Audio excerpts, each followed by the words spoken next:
Hi guys, welcome to another video. I'm going to continue on with Tales from the Crypt. This is season 2, episode 13. It's called Korman's Calamity. It's one of the goofiest episodes, definitely there. It's never been one of my favorites, but I've always enjoyed it. It's fun for what it is, you know. So yeah, it stars. There's a few different actors in there, but the two main actors is Harry Anderson and Cynthia Gibb. And Harry Anderson, I've always known him best from the show Night Court and of course It 1990 TV movie. So I've always loved Harry Anderson, and Cynthia Gibb, of course, I've loved her. I grew up with the movie Youngblood, so that's where I know them best from. And this episode aired June 26th, 1990. It's just a little over 27 minutes long there, but it flows. It feels a lot quicker than 27 minutes. Anyways, it's directed by Rowdy Harrington. He's probably best known for directing Roadhouse. So, I mean, it's a pretty decent director. Anyway, so at the beginning we see Harry Anderson. His character is Jim Korman. He's an illustrator for, this is what I find cool about the episode. He's an illustrator for Tales from the Crypt comic books. So you kind of see their little office, although I'm sure their headquarters are a lot bigger in real life and everything, back in the day. But it was cool, just to get the little New York office area and see him illustrate some Tales from the Crypt comic books. And you see some comic books throughout the episode too, so it's pretty cool. So yeah, he's a bit struggling, and at the moment there he's trying to get inspired to do these drawings, but he's unhappily married. His wife is nagging him a lot, and we find out she shows up to his work while he's trying to do his drawings, and she shows up and she's complaining about him not taking his pills, and I guess it's for them to try to have a baby or whatnot. But he's like, this is not even approved by the FDA and all that stuff, I'm not sure I like the side effects, So I guess this is what causes his drawings to come true in a sense. He takes these pills and his imagination runs wild, and whatever he draws actually comes to life, So yeah, it's a very, very strange episode. And the monsters that he draws, when they come to life, they're not the best looking for the most part. There's maybe one creature when he comes out of the fridge a little later on in the episode that's pretty well done, but I mean, some of the goofy monsters in here are really like cheeseball, like it's made to be really goofy, So yeah, once he sees his wife at his office, she hands him the pills. He takes one and he starts drawing crazily, can't stop, and that's when it starts, his drawings start to come to life. So after that scene, we head over to like a laundromat, and that's where we see Cynthia Gibb for the first time. She's just there doing her laundry, and we see Harry Anderson actually there too, and he's just finishing up his laundry. They exchange glasses and everything. And yeah, so he walks out, and she's alone in the laundromat, and the power goes out. It's a bit creepy, this part. And when she turns around, there's this random dude just standing behind her, and she's like, oh shit, do you work here? And he's like, no.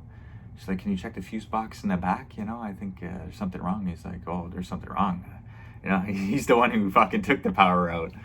So, he pulls out a knife, and, he starts going after her. But this is where we find out that she's a cop. She shows her badge to him. And, he doesn't believe her, and he starts going after her anyways. And she has some karate moves there, training from the academy, and she takes him out. But when he gets back up, he's about to go after her again. And then I guess the drawing earlier that day that Harry Anderson drew comes to life through the washing machine. I mean, it's super, super cheese, but so this monster comes through the washing machine, and she's like, oh, behind you. He's like, I'm not going to fall for that, And then he turns around, there's that friggin' goofy looking creature, but I mean, it takes off his head. I mean, that part looks good, when you see his head just lying there and everything. But yeah, so we find out she's a cop there. She calls her, her buddies in, and she's telling them that the monster did it. They don't believe her, so yeah. She seems a bit crazy at this moment. And now the next scene, she's like on duty, and she's in uniform walking the streets. She passes by like a newspaper stand. There's a bunch of comic books there as well. And this Tales from the Crypt and all these different covers that supposedly Harry Anderson drew, in the episode. And she sees the monster that from the laundromat, so she she's like, what the heck, you know? So she looks at the name. It's Jim Korman. So she goes and looks him up and everything. But yeah, she just hides behind in the back seat of his car. I don't know why she does it this way, but yeah. She could maybe just went to his office. But yeah, so he gets into his car and she's like taps him on the shoulder, scares the shit out of him. She shows him the comic books that he's recently drawn, like even other monsters that we haven't seen, and she shows him the newspaper of the sightings of the exact same looking monster. So he's like, well, what does it mean, you know? And so yeah, his drawings are coming to life and everything, and she wants to do like a little experiment. They go to his office and she asks him to draw his hideous looking creature and see if it appears or pops up anywhere, you know? So, but you know, while she's, walking around the office and he's doing the drawing, he's like, shoots the picture of his wife away. And you can tell he really has a thing for Cynthia Gibb, you know? And yeah, so he kind of comes on to her, but she's like, no, she kind of like pushes him away a bit there, but she's like, I'll call you and everything, you know?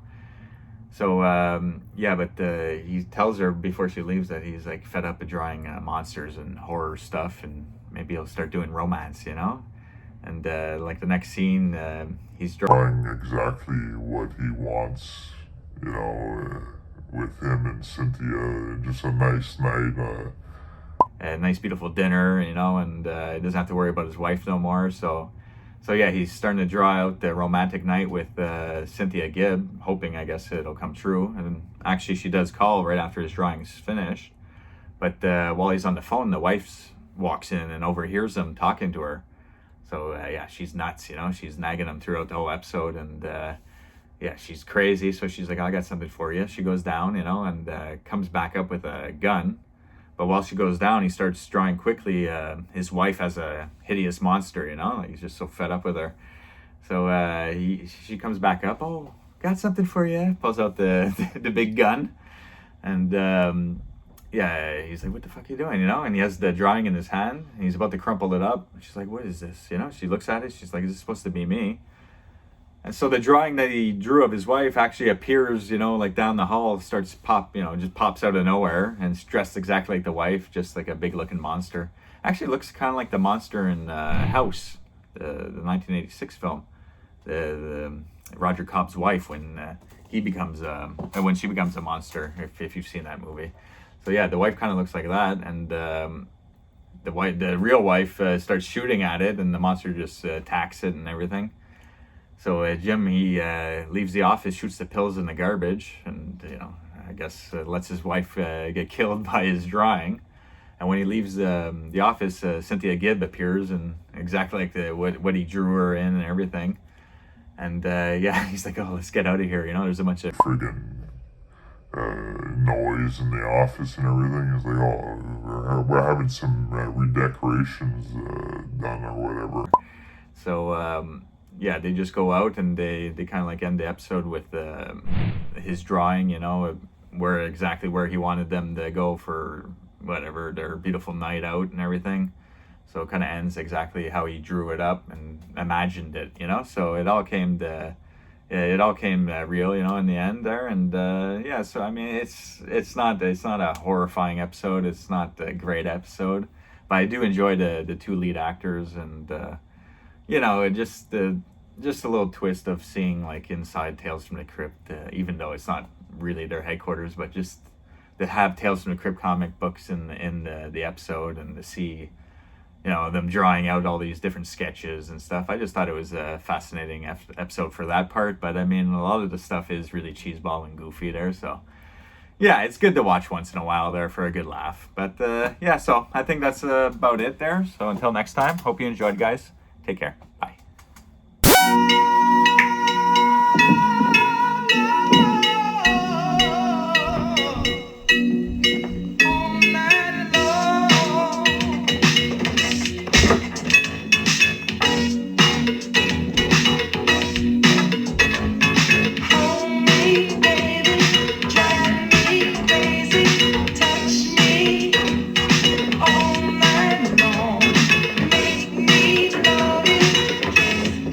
Yes, Aiden.